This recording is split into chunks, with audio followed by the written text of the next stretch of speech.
एकादशी व्रत की महिमा। व्रत एवं उपवास का महत्व तो हर देश में है। हर धर्म व्रत के लिए आदेश देता है, क्योंकि इसका विधान आत्मा और मन की शुद्धि के लिए है।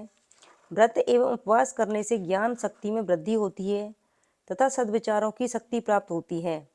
व्रत एवं उपवास में आहार का त्याग एवं सात्विक भोजन का विधान है। अतः यह आरोग्य एवं दीर्घ जीवन की प्राप्ति का उत्तम साधन है। जो व्यक्ति नियमित व्रत उपवास करते हैं उन्हें उत्तम स्वास्थ्य तथा दीर्घ जीवन की प्राप्ति के अतिरिक्त इस लोक में सुख तथा परमात्मा के सानिध्य में स्थान मिलता है। नारद पुराण में व्रतों की महिमा बताते हुए लिखा गया है कि गंगा के समान कोई अन्य तीर्थ नहीं है, माँ के समान कोई गुरु नहीं है, भगवान विष्णु जैसा कोई देवता नहीं तथा व्रत उपवास जैसा कोई तप नहीं है। एकादशी का महात्म्य। व्रतों में एकादशी व्रत को सर्वोपरि कहा गया है। प्रत्येक माह में 2 एकादशी होती हैं। अधिक या मलमास पड़ने पर उस माह की 2 एकादशी और होती हैं। इस प्रकार कुल 26 एकादशियां हैं। ये सब एकादशियां अपने नाम के अनुरूप फल देने वाली हैं, जिनकी कथा विधि महात्म्य सुनने से भली प्रकार सब ज्ञान हो जाता है। एकादशी की उत्पत्ति तथा महात्म्य के पढ़ने और सुनने तथा उसे दिन रात में भजन कीर्तन करने से सुखों को प्राप्त कर व्रती मनुष्य विष्णु लोक में स्थित हो अनेक फलों को प्राप्त करता है। एकादशी व्रत के 2 भेद हैं, नित्य और काम्य। यदि एकादशी का व्रत बिना किसी कामना से किया जाए तो यह नित्य है, और किसी प्रकार की कामना जैसे धन पुत्र आदि की प्राप्ति अथवा रोग दोष कलेश आदि से छुटकारे के लिए किए जाए तो काम्य व्रत कहलाता है। एकादशी व्रत की विधि। एकादशी व्रत का प्रारंभ करने का शुभ समय चैत वैशाख माह और मार्गशीर्ष की एकादशियां हैं।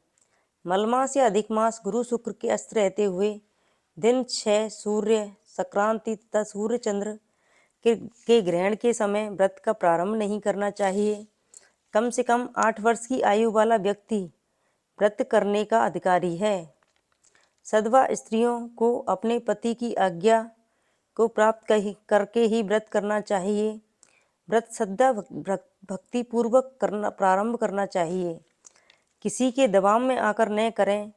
व्रत का विधान 10वीं से शुरू होकर 3 दिन में अर्थात द्वादशी को संपन्न होता है। द्वादशी के द्वितीय प्रहर में व्रत का प्रायण किया जाता है, अर्थात सुपात्र ब्राह्मण को भोजन करा के भोजन करना चाहिए अथवा मंदिर में सीधा भिजवाना चाहिए। यदि एकादशी व्रत को भूल जाएं तो द्वादशी को व्रत करके त्रयोदशी के दिन पारण करें। व्रत के नियम। व्रत के प्रथम और 10वीं के दिन 3 दिन द्वादशी तक अंडा मांस तांबुल फूल सहवास उड़द मसूर चना चावल आदि अन्न तेल शाक शहद का त्याग करें। कासे के पात्र में भोजन ना करें, मिथ्या ना बोलें, जुआ आदि खोटे कर्मों से दूर रहें। स्नान आदि नित्य कर्म से निवृत्त होकर एकादशी व्रत का संकल्प करें और श्रद्धा भक्ति सहित श्री हरि व्रत के विधानानुसार पूजन करें। 3 दिन बाजारू टूथपेस्ट और नमक तमाकू मिलाकर भंजन न करें।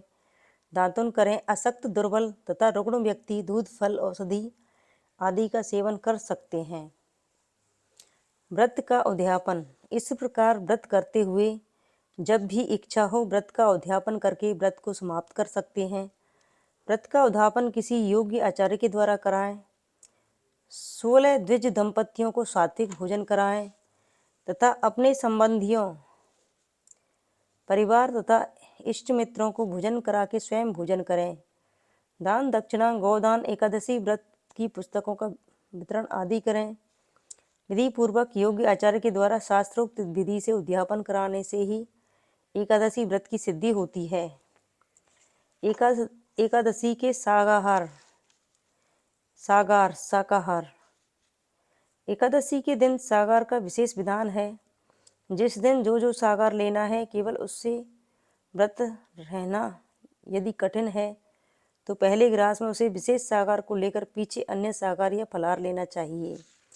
उत्पन्ना को गुड़ और बादाम, मोक्षदा को बिलपत्र, सफला को तिल और गुड़, पुत्रदा को गौ दुग्ध, सटतिला को तिल की गजक या पट्टी, जया को गूंदगिरी की साँठें, विजया को सिंघाड़े, आमलकी को आंवला, पाप मोचनी को चिरौंजी, कामदा को लौंग, बरुथनी को खरबूजा, मोहिनी को गौमूत्र, अपरा को ककड़ी, निर्जला को कैरी, योगिनी को मिश्री, देवसैनी को दाख मुनक्का, कामिका को गौदुग्ध, पुत्रदा को गुड़, अजा को बादाम, चुआरे, परिवर्तनी वामन एकादशी को ककड़ी, इंद्री को तिल गुड़,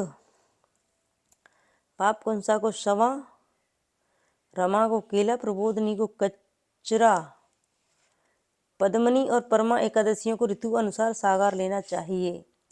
एक समय नैमिषारण्य क्षेत्र में 88,000 ऋषिवर श्री भागवत की लीलाओं का गुणगान कर रहे थे। इसी समय आदि 88,000 ऋषियों से बोले, हे ऋषियों, पुरुषोत्तम भगवान श्री हरि को एकादशी का व्रत अति प्रिय है। ये एकादशियां प्रत्येक मास में 2 होती हैं। इस प्रकार संपूर्ण वर्ष में 24 और अधिक मास में होने वाली 2 मिलाकर कुल 26 एकादशी होती हैं।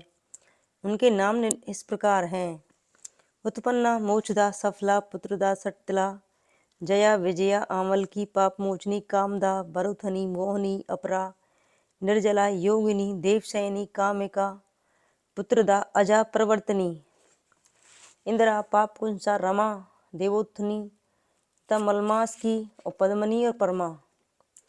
ये समस्त एकादशियां महान फल देने वाली हैं। इनके जैसे नाम हैं वैसे ही गुण हैं।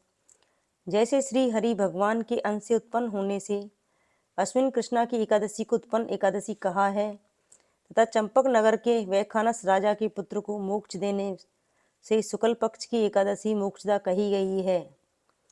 इनके व्रत करने से भगवान श्री हरि प्रसन्न होते हैं और जीव को की मनोकामना को पूर्ण करते हैं।